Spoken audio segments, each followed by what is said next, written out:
అందరికీ నమస్కారం. రీసెంట్గా ఒక వీకెండ్ షామీర్పేటలో జరుగుతున్న సుబ్రహ్మణ్యేశ్వర స్వామి మహాయజ్ఞానికి వెళ్ళటం జరిగింది. లోక కళ్యాణం కోసం ఆ మహాయజ్ఞం చేపట్టారు. అయితే అక్కడికి వెళ్తూ ఉండగా ఎంత చక్కటి వాతావరణం, చక్కటి ప్రకృతిని ఆస్వాదిస్తూ ఆటోలో వెళ్ళామండి. చాలా చాలా బాగుంది. షామీర్పేటలో జరిగిందనమాట. అనాది ఫౌండేషన్ వారు అని వాళ్ళు నిర్వహించారనమాట. సో ఇక్కడ నా ఫేస్ చూస్తే నేను అంతగా హ్యాపీగా లేను ఆ రోజు. ఏదో కొంచెం బాధలో, టెన్షన్లో ఉన్నాను కాబట్టి అలా ఉన్నాను. కానీ ఎప్పుడైతే ఇంత చక్కటి ప్రకృతి, ఇంత చక్కటి గాలి వాతావరణం చూడగానే నా మనసుకి ఎంతో ఆనందం వేసింది.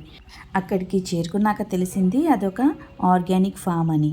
ఆ ఫామ్ హౌస్ చాలా చాలా బాగుంది. చాలా రకరకాల చెట్లు, మొక్కలు, కూరగాయలు, పళ్ళు ఇంకా చెప్పలేం. చాలా చాలా అందంగా చాలా బాగుంది. మీరే చూడండి. ఈ రోజుల్లో సిటీ లైఫ్లో ఉండి చాలా బిజీగా హడావుడిగా ఉరుకులు పరుగులు తీస్తూ ఉన్న మనకి ఇలాంటి ప్లేసెస్ ఎంతో ఆనందాన్ని ఇస్తాయి కదండి.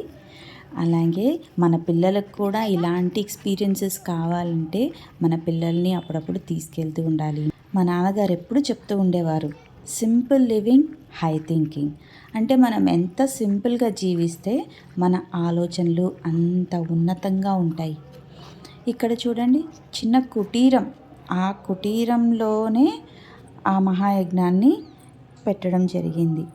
ఇంకా చుట్టుపక్కల అన్ని చెట్లే. మీరు చూస్తే ఎంత చక్కగా, ఎంత హాయిగా ఉందో. పిల్లలు మాత్రం భలే ఎంజాయ్ చేశారు. ఇంకా అక్కడ గోశాల కూడా ఉంది. ఆవులతో కాసేపు టైం స్పెండ్ చేశారు. ఆవులకి గడ్డి మేత వేశారు. ఇంకా ఆ యజ్ఞం స్టార్ట్ అయ్యే టైం వరకు అలా అలా అలా తిరిగేసి చూసామన్నమాట. ఇక ఇది ఫామ్ హౌస్ అన్నమాట. ఆ ఫామ్ హౌస్లో ఒక క్యూట్ డాగ్కి చిన్ని క్యూట్ ఇల్లు కూడా కట్టారు. చాలా చక్కగా, చాలా బాగుంది.